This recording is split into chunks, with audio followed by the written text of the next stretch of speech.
Dell has just updated their XPS 13 laptop for 2019, and we got an entry-level i5 model for $1,150, which is a great price considering it packs 8GB of RAM and 256GB of NVMe SSD storage. So let's go through everything you need to know about it. Just like last year, it's encased in an aluminum shell that looks and feels great compared to many other Windows laptops. The display has very thin, great-looking bezels, despite the fact that they've moved the webcam back up above the display. Last year's model had the webcam under the display to accommodate Windows Hello, a useful feature that scans your face to log you in without having to enter your password. That feature is now gone, but it's not a big deal since the power button doubles as a fingerprint scanner for logging in. The display itself uses a 1080p panel that definitely isn't the sharpest display out there, but the excellent color accuracy and the matte filter make it one of the better 1080p displays you can find. But either way, if you care a lot about the display, we'd recommend upgrading to the 4K model for a few $100s more. The keyboard feels pretty decent for a Windows laptop with a good amount of key travel. Typing is pretty comfortable, but some users did complain that there was a bit too much spacing between the keys. Personally, we prefer the latest MacBook Pro keys, which are wider and more clicky,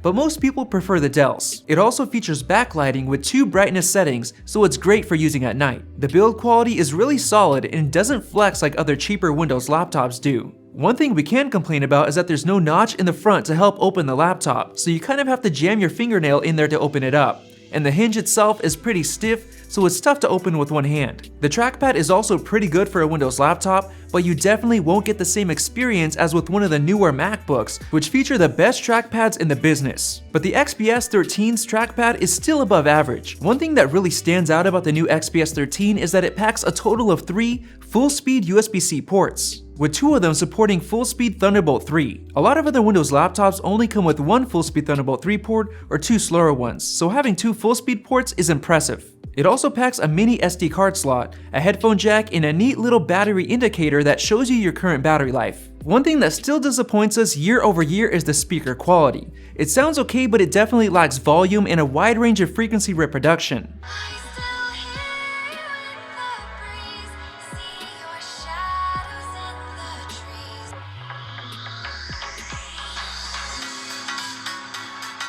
A few years ago, these types of speakers were the norm, but many Windows laptops have been making big improvements. The 720p webcam actually isn't too bad, using noise reduction to make for a clear but not as sharp image, but the microphone quality was really terrible. Just listen for yourself. This is a microphone quality test on the Dell XPS 13. This is a microphone quality test on the MacBook Pro. On the plus side, battery life is also really impressive compared to last year, but that's using the default battery saving settings. If you leave it on these settings, you'll get decent performance similar to the base 13-inch dual-core MacBook Pro, which is not what you'd expect from its i5 quad-core processor. But if you turn on best performance mode, you'll gain a lot of extra processing power, and we saw the same results for the graphics as well. Compared to last year, we're getting a ton of graphics performance. This is probably one of the biggest standout features of this laptop. It's really powerful for the price, so it can handle things like entry-level video or photo editing really well, and even simple 4K video editing. However, we're a bit disappointed with the NVMe storage speed. It's not too bad, but we really hope it'll speed up next year.